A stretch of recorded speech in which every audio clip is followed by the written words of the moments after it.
I was briefed fully by the Commissioner of Police that a report emanating from the station had indicated that 3 prisoners, Ron Mitchell, Trevor Robertson, and Ativa Stanislaus, all of Paradise St. Andrew, had escaped custody.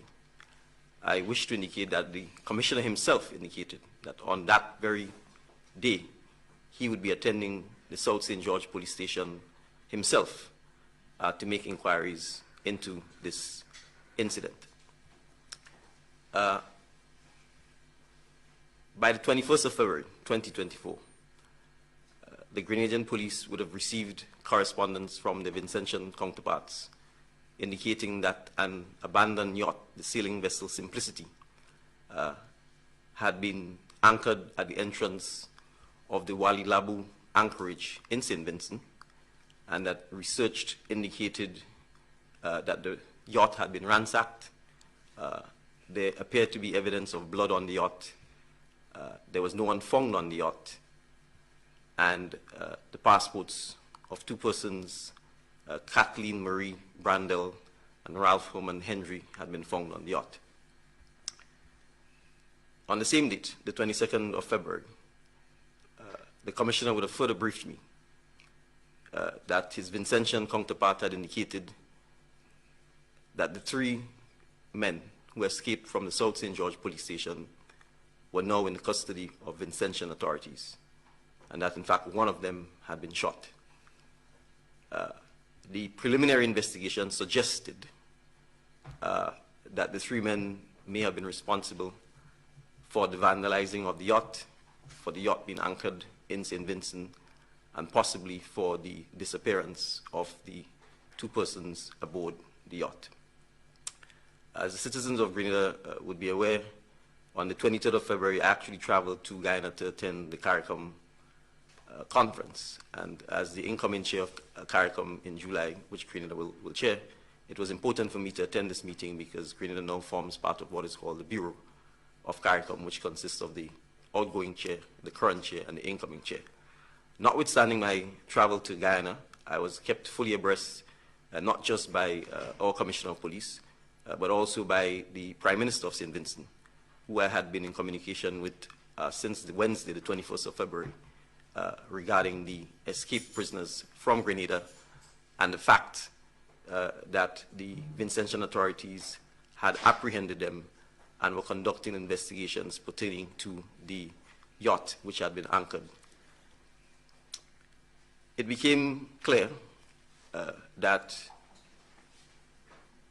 there was a real probability that a homicide had been committed either in the waters of Grenada or St. Vincent, and as a result, the Vincentian authorities and the police here in Grenada were collaborating in the investigation. As the Commissioner of Police would have indicated at the press conference held by the police on this specific issue, Grenadian officers traveled to St. Vincent to assist with the investigation. We should point out at this point in time that the Commissioner of Police himself had also launched an investigation in relation to the escape of the prisoners from the South St. George Police Station. As a result, and in an attempt to keep the public abreast of what was happening in relation to that particular incident, the Commissioner of Police and Assistant Commissioner of Police would have held a press conference on the Monday while I was in Guyana. We would want the public to appreciate that at that time when the press conference was being held, the situation pertaining to the 3 Grenadians in St. Vincent and the investigation was ongoing. It was fluid, and the public should appreciate that when it comes to criminal investigations, there are matters that the public simply cannot be told. It is as simple as that. The investigation and the integrity of the investigation has to be protected, and despite sometimes our emotional reaction and how we may feel about persons who are accused of crime or criminal conduct, they too have to be judged by law, and they too have the right to due process. So it was important for the investigations to conclude or to be more advanced in St. Vincent. As you're aware, since then, the 3 Grenadians were charged with immigration offenses in St. Vincent. They were returned to Grenada. They have been processed in Grenada, and they are obviously behind bars. So I am aware that there's been several conversations and several requests for me to speak on this matter, but it is important for me to be briefed properly before I speak.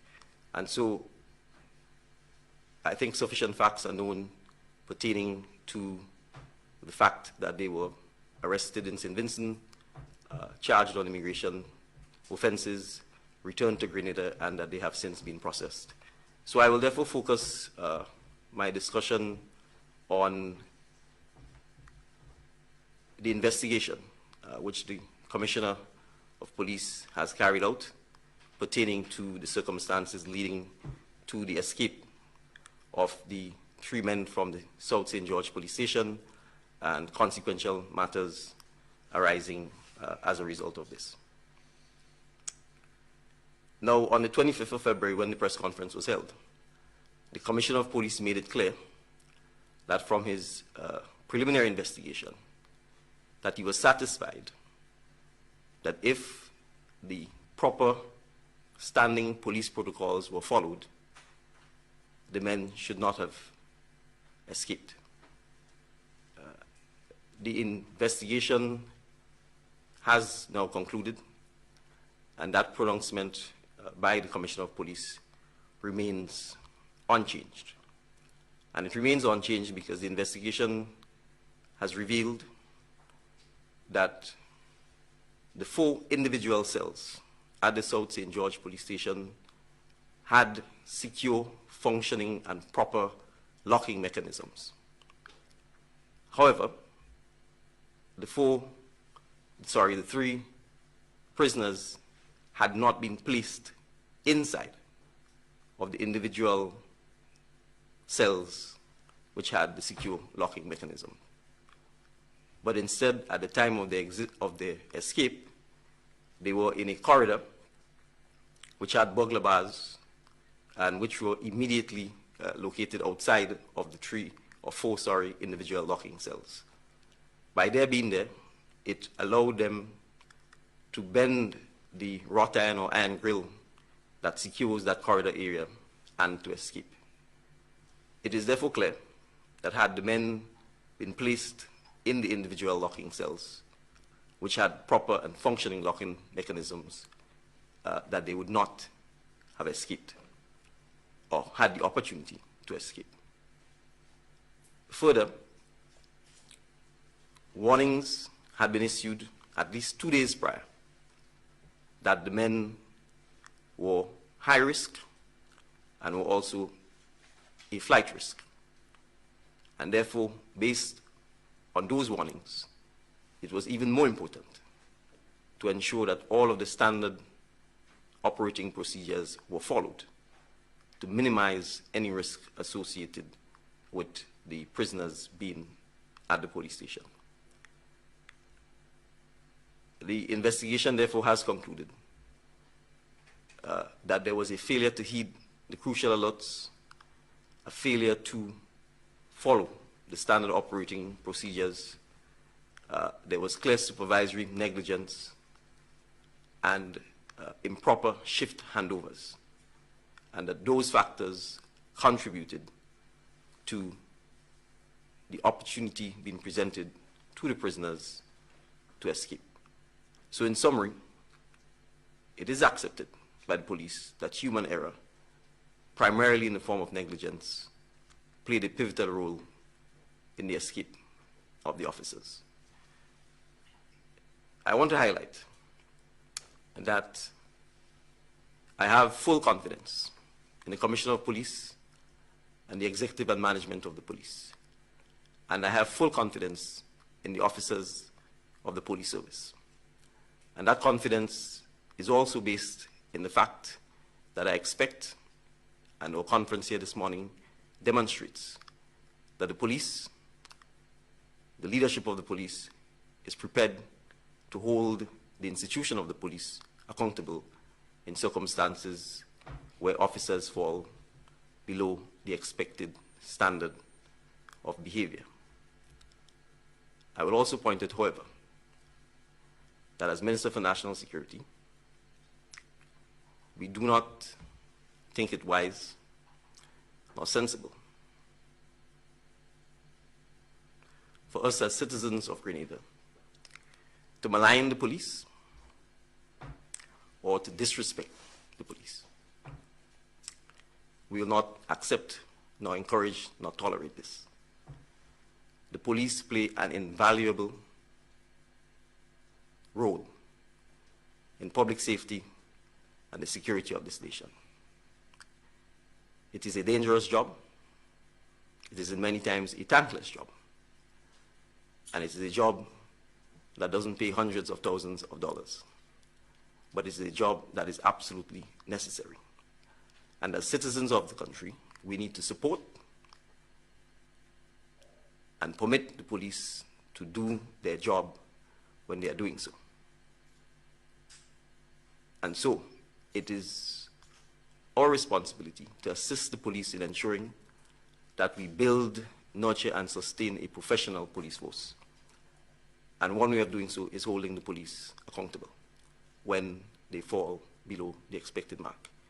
But as I've said, that is not an excuse for wanton disrespect or disregard or hindering the police when the police are carrying out their duties. And those duties invariably involve protecting you and me, the members of the public. So what has been done as a result of the findings of the investigation pertaining to the escape of the 3 prisoners? The Commissioner of Police and his team has already embarked on a number of initiatives. And I will start first with disciplinary action. Disciplinary action has been taken against, so far, 4 police officers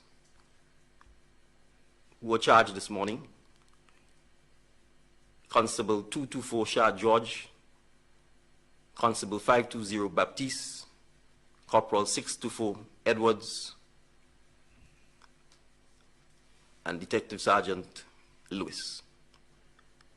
They have been charged with various offenses under the Police Act, ranging from making a false statement, permitting the escape of a prisoner, and breaches of standing orders in various counts. These officers, however, are also entitled to due process and to have their fair day at the disciplinary hearing. The necessary procedures and safeguards will be put in place to ensure that they have proper representation and that they have the right to defend themselves. But when the process is completed, the chips will fall where they have to fall. It is also clear that the leadership at the station is a matter that requires attention as well. And the Commissioner of Police has also commissioned an investigation to review the role of the leadership at the station at the time. And when that investigation is completed, given that the leadership falls for the purposes of disciplinary purposes to the Public Service Commission, the necessary report will be submitted to the Public Service Commission, and the Public Service Commission will then choose to do what it is empowered to do. So I want to reiterate that the Police Service and myself as Minister of National Security is committed to transparency. It is committed to holding the police accountable in circumstances where it is warranted. In addition, the Commissioner has already issued communication to the divisional heads highlighting the following: a comprehensive review and assessment of all police stations infrastructure, and specifically police station cells infrastructure. And so a police force-wide assessment of the cell infrastructure is underway, and that specifically includes the cells at the police station. Review, and if necessary, the strengthening of the outer cell doors of all police stations where cells are located to minimize and reduce the risk of unauthorized access is currently on the way. The implementation of self-contained cell clusters with integrated toilet and bathroom facilities will also be implemented. And in more basic terms, what that means is that we have police stations where there are no bathroom and toilet facilities immediately where the cells are. The effect of this is that prisoners or persons in police custody would essentially have to be moved from these cells to other locations within the police station to do basic things like use the bathroom or the toilet. That obviously increases the risk associated with their presence at the police station. And so they need to put infrastructure in place that limits the movement of prisoners from self-contained cell clusters has to be implemented. The enhanced and comprehensive use of closed-circuit television or CCTV to cover entrances and exits to cells and the cells themselves will be implemented across all police stations that have cells. The review and enhancement of protocols for the handling of prisoners. It is clear that in light of the finding of the report, of the investigation, that the standard operating procedures were not followed, that it is absolutely vital for the republishing, reiterating, and the enforcing of the police standing orders, particularly those relating to prisoner handling. Similarly, a review of the protocols for escorting prisoners to and from police stations and to and from courthouses or any other places that they may be required to visit, and the necessary training associated with this has to be implemented. The investment in equipment to transport, secure equipment to transport prisoners to and from the courtrooms, to and from the prisons, and to and from the police stations also needs to occur. And the development of a classification system for prisoners based on their risk profile and the necessary protocols that comes with that also has to be undertaken. So I highlight these issues to point out that some of the challenges are infrastructure-based. It is not something that happened overnight. Many of the police stations, and we'll come to that later on, are, frankly, should not be police stations because of their conditions. They have deteriorated significantly over the years. The buildings are old. They lack, in many instances, modern amenities, even for use of civilians, much less to be housing prisoners. And so part of that requires the investment by the state of Grenada into those modern facilities. And so a lot of the physical infrastructure and the challenges that the police face is not a matter of the police's doing. It is really a matter of the state doing.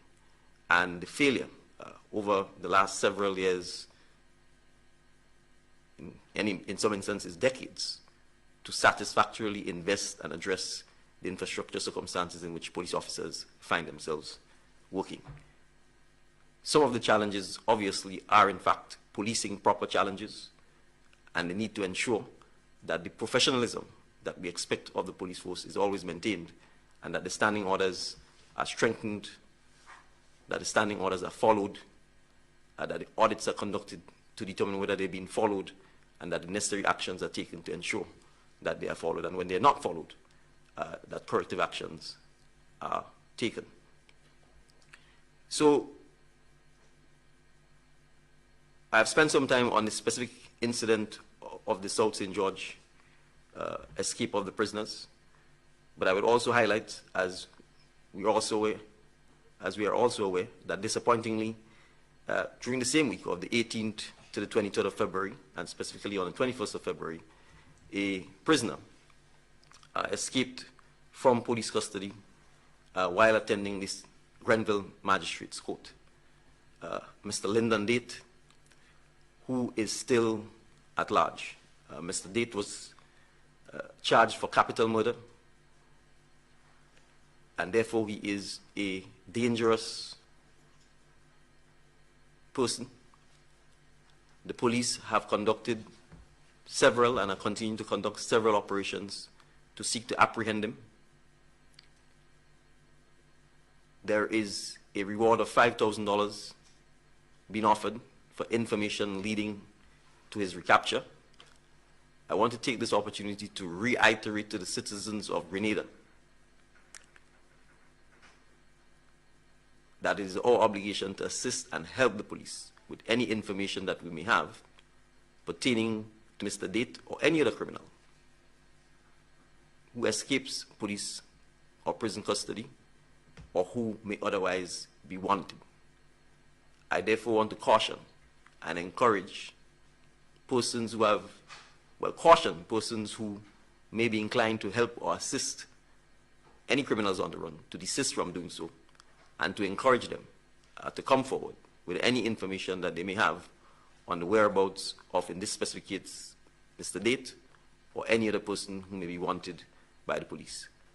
The police will continue to do everything in their power to recapture Mr. Date, and we again reiterate that if anyone has any information pertaining to his whereabouts, that they in fact come forward and provide that information to the police. And just to round up on the week of the 23rd of February, the police on the 23rd of February would have also received reports about a gentleman who collapsed at Riverside in St. Patrick, Mr. Jude Hippolyte, 56 years old.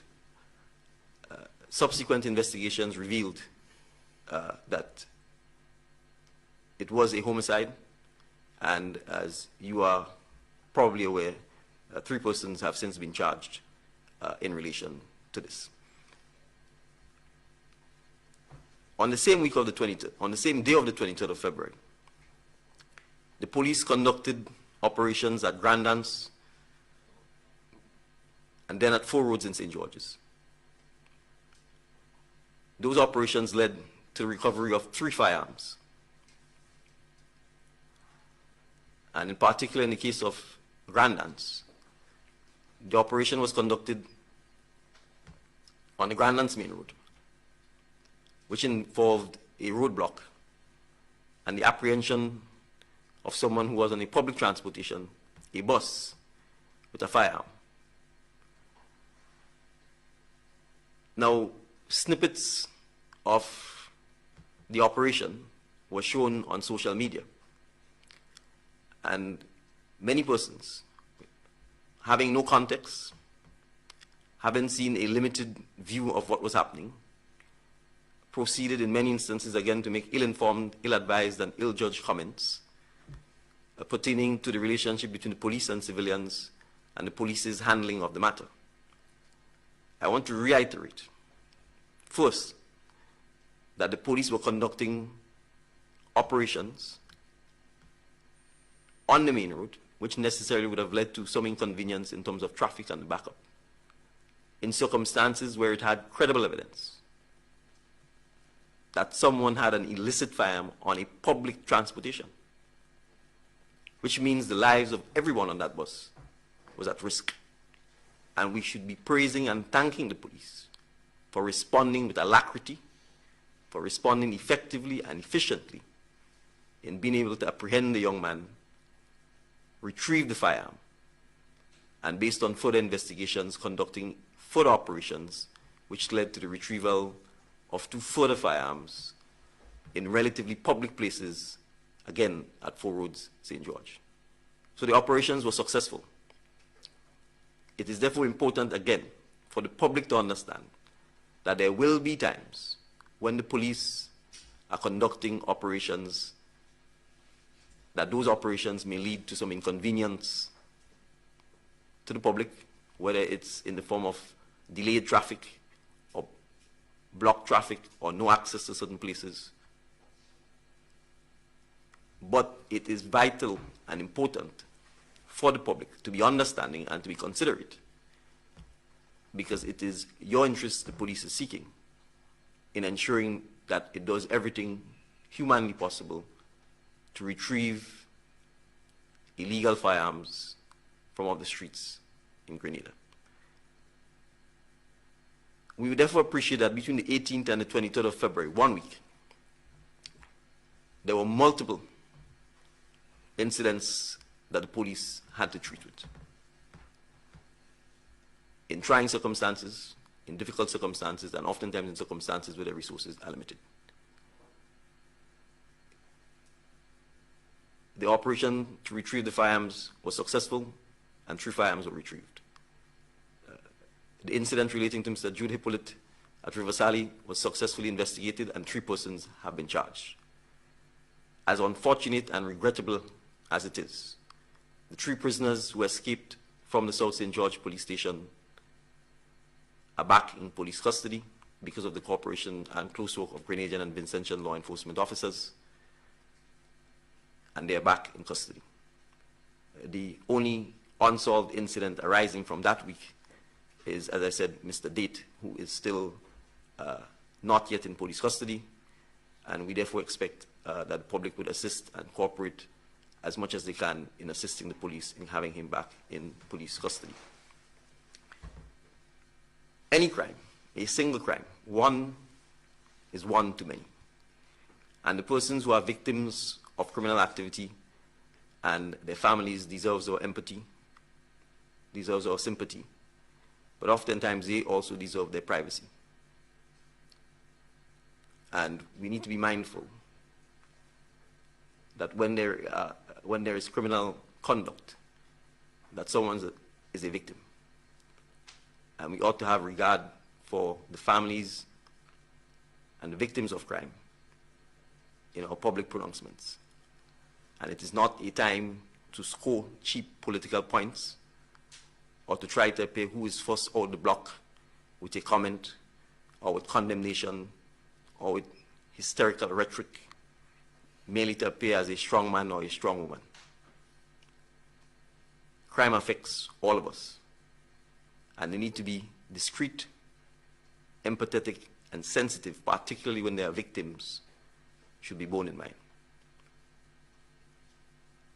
So while we want to have a lot of attention brought to a crime that may involve non-Grenadians because of the impact on tourism or how we think people may perceive or view Grenada as a result of a crime that affects a visitor or a non-citizen, it is just as important to appreciate that when crime impacts Grenadians, that they deserve the same attention, they deserve the same outrage, and the same sense of sensitivity, privacy, and empathy. Not because the victim may be a non-citizen, we should rant and rave more, but when it is a citizen, we stay quiet or we appear indifferent. So I trust that those who were first off the block and who were quick to appear as strong man and strong woman has the same level of outrage for the young 14-year-old victim in Carriacou who was brutally killed last Friday. And so I want to spend a little time talking about sexual violence against women and children and the need for us to come to terms as a society with the fact that we have a major problem that we can no longer sweep under the carpet or turn a blind eye to or pretend does not exist. It is not a problem the police can solve. By the time the police is involved, as clearly is the case last Friday, it is way too late, and the consequences too devastating to comprehend. And so it requires all of us, in our parenting, in our spirituality, in our churches, in our behaviors, to recognize that we have to socialize our men in particular to behave in a manner where violence is not the first order of the day in treating with emotional issues, in resolving conflict, or in measuring your sense of value as a person, and in particular as a male. It will require all hands on deck. The churches, civil society, trade unions, Chamber of Commerce, Employers Federation, sporting, cultural, community groups, leadership at the community level in particular, for us to be able to successfully tackle this issue.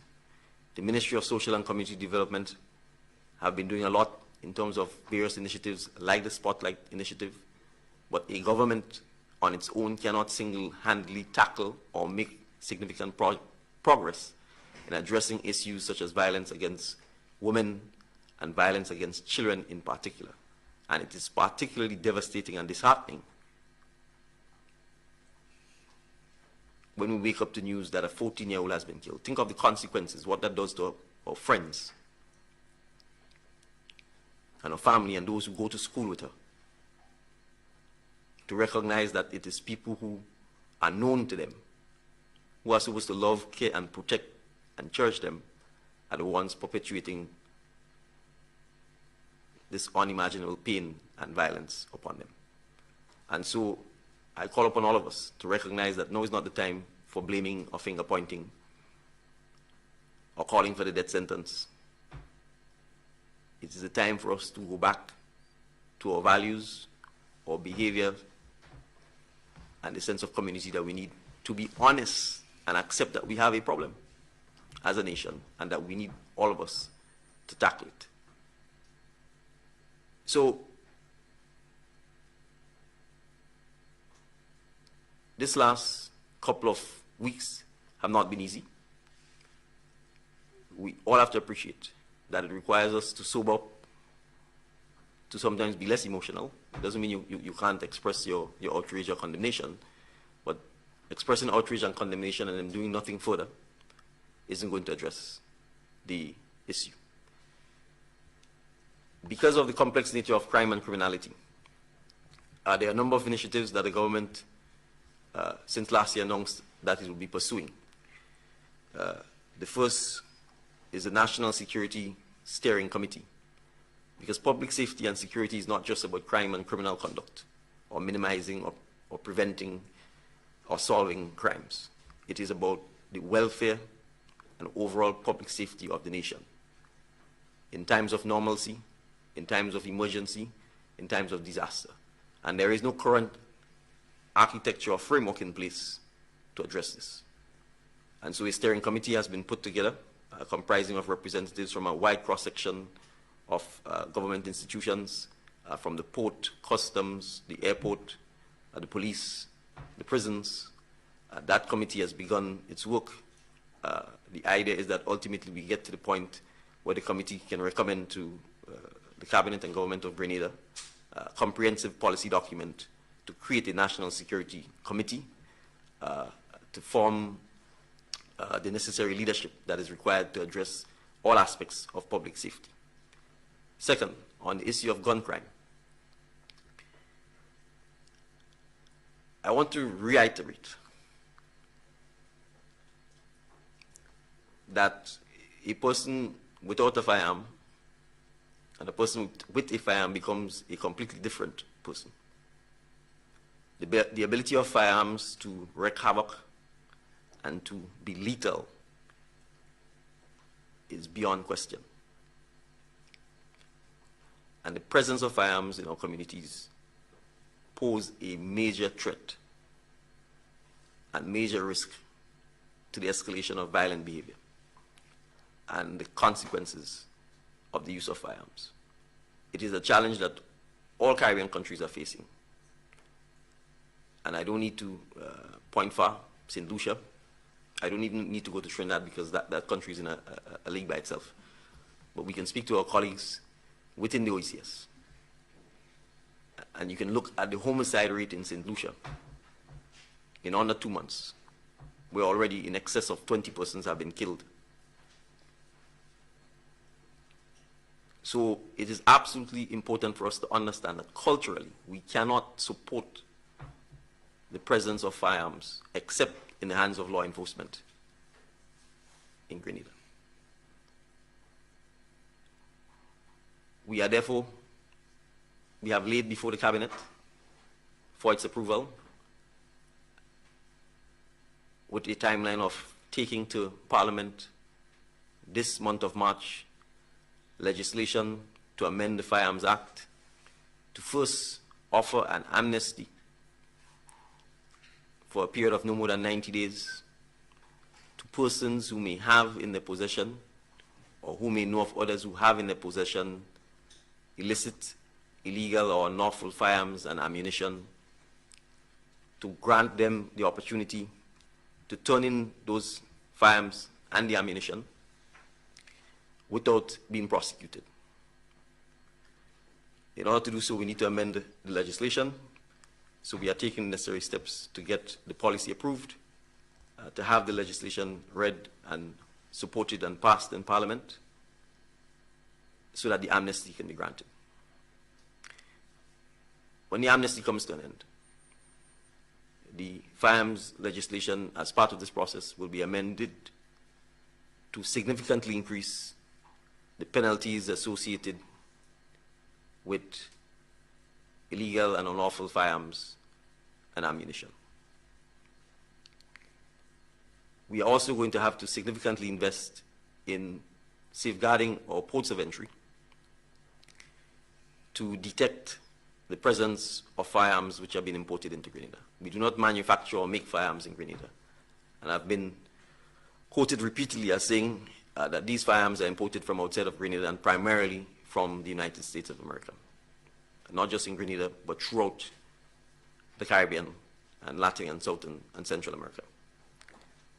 And so we have to do what we can, given that we're an island nation, given the porosity of our borders and the fact that we have several beaches, bays, and so on that people can access, to make sure that we can better patrol, protect, and reduce the risk of firearms entering. And criminals are quite smart. The firearms are oftentimes broken into smaller parts, smuggled and shipped in barrels, in conflicts, boxes, in all kinds of ways to disguise the presence of the firearms. And so we have to be very vigilant in dealing with this.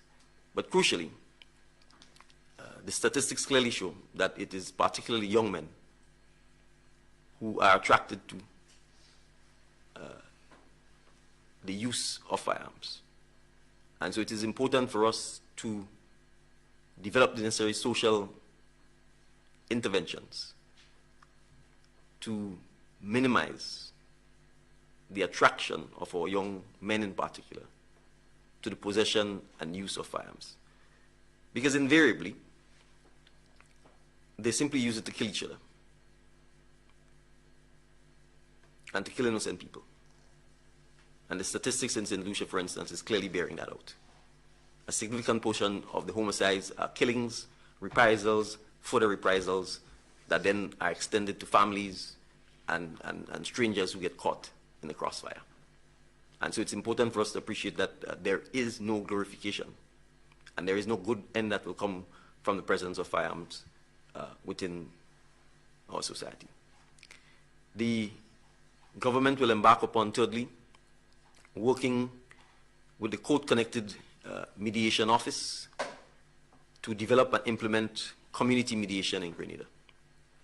Currently, mediation is only associated with disputes that arise or are going to our court systems, particularly the civil courts, for disputes between persons. I'm informed by the Attorney General that as many as 23 persons were recently trained in mediation. We therefore intend to work with the mediation office to develop a program that would allow us to place those mediators in our communities and to develop a system that would allow our community centers to function as mediation offices, that would allow neighbors, families, and whole villages and communities, if necessary, who may have conflicts, disagreements, or other issues, to be able to come in a safe and confidential environment, to sit with a trained mediator, to see how they can find ways amongst and between themselves to develop solutions to whatever challenges they may face.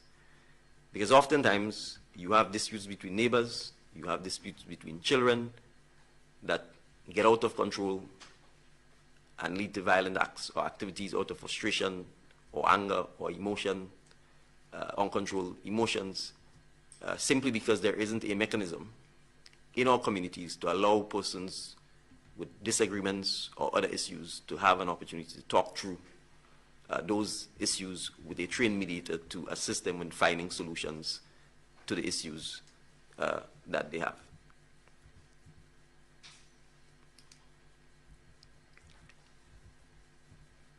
The Ministry of Social and Community Development has been involved in a number of activities. The last time I had a press conference on this issue, we highlighted a number of them. Those initiatives will continue. They need to be ramped up. They need to be supported if we are going to tackle the issue of crime, criminal behavior, and violence, particularly amongst young persons. We have a serious challenge at our prisons because many of the offenders are repeat offenders. So it is clear that in many instances, when someone goes to prison for the first time, that there is a high risk that they will be a repeat offender. We have a significant challenge with substance abuse, ranging from alcohol to other narcotics. That also contributes to the high rate of recidivism that occurs at our prisons. So those are issues that require significant investment, significant social intervention, and significant policy interventions for us to be able to address. They are not going to be solved overnight. We are going to have to be systematic. We are going to have to be very sustained and deliberate in our interventions in addressing some of those.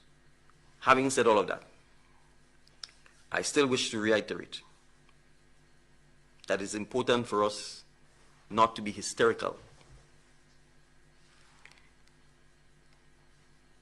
when isolated, random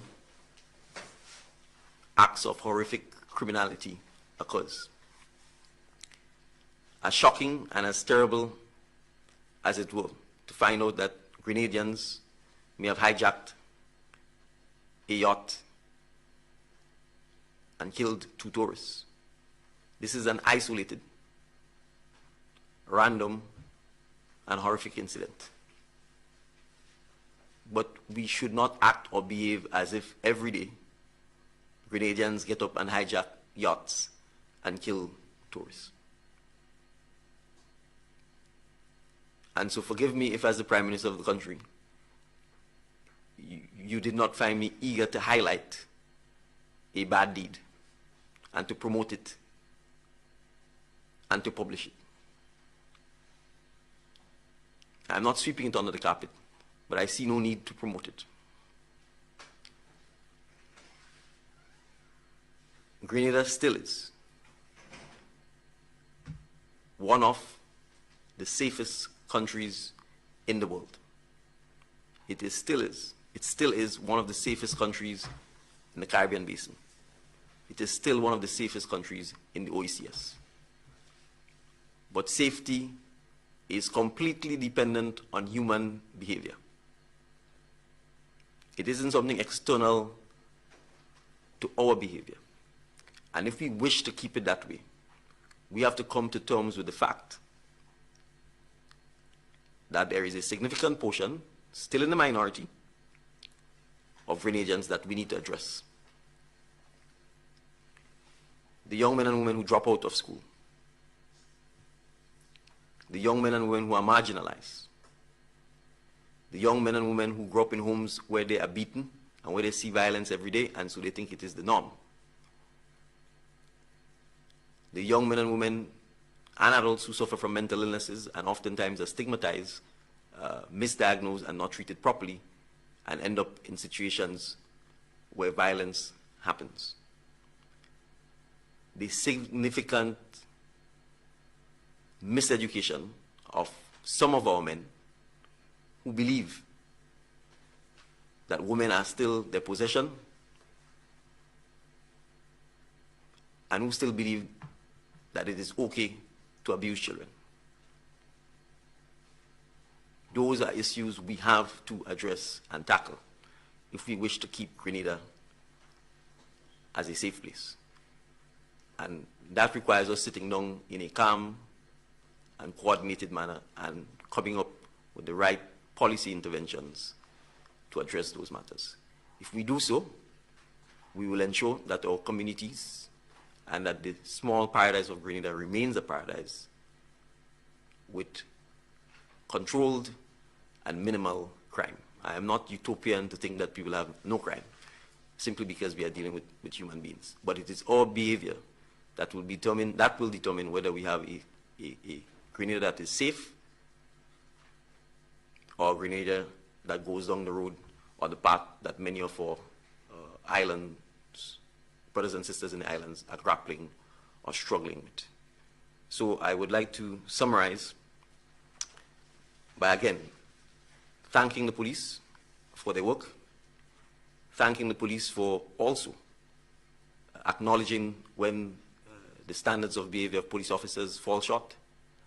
I want to recommit to the nation that we will do everything necessary to support the police and to assist the police. We met a situation with significant challenges. As I've highlighted, the state of the infrastructure of the police stations leaves a lot to be desired. We are not complaining, we are accepting the reality, and we've begun to take steps to fix it. I can give simple examples. The St. Paul's police station is under renovation and should be completed soon. The Lime building on the Carnage has been retrofitted to house the police headquarters. We are in discussions to moving the Grenville police station, which is in a deplorable condition. All of those things require significant investment. It requires planning. The Commissioner of Police, ladies and gentlemen, is a retiree. He's a retiree. I've asked him to stay on. The Deputy Commissioner of Police is a retiree. We've asked him to stay on. ACP Charles is a retiree. We've asked him to stay on. I highlight those because we inherited a situation where there was not little, no succession planning when it comes to the leadership of the police service.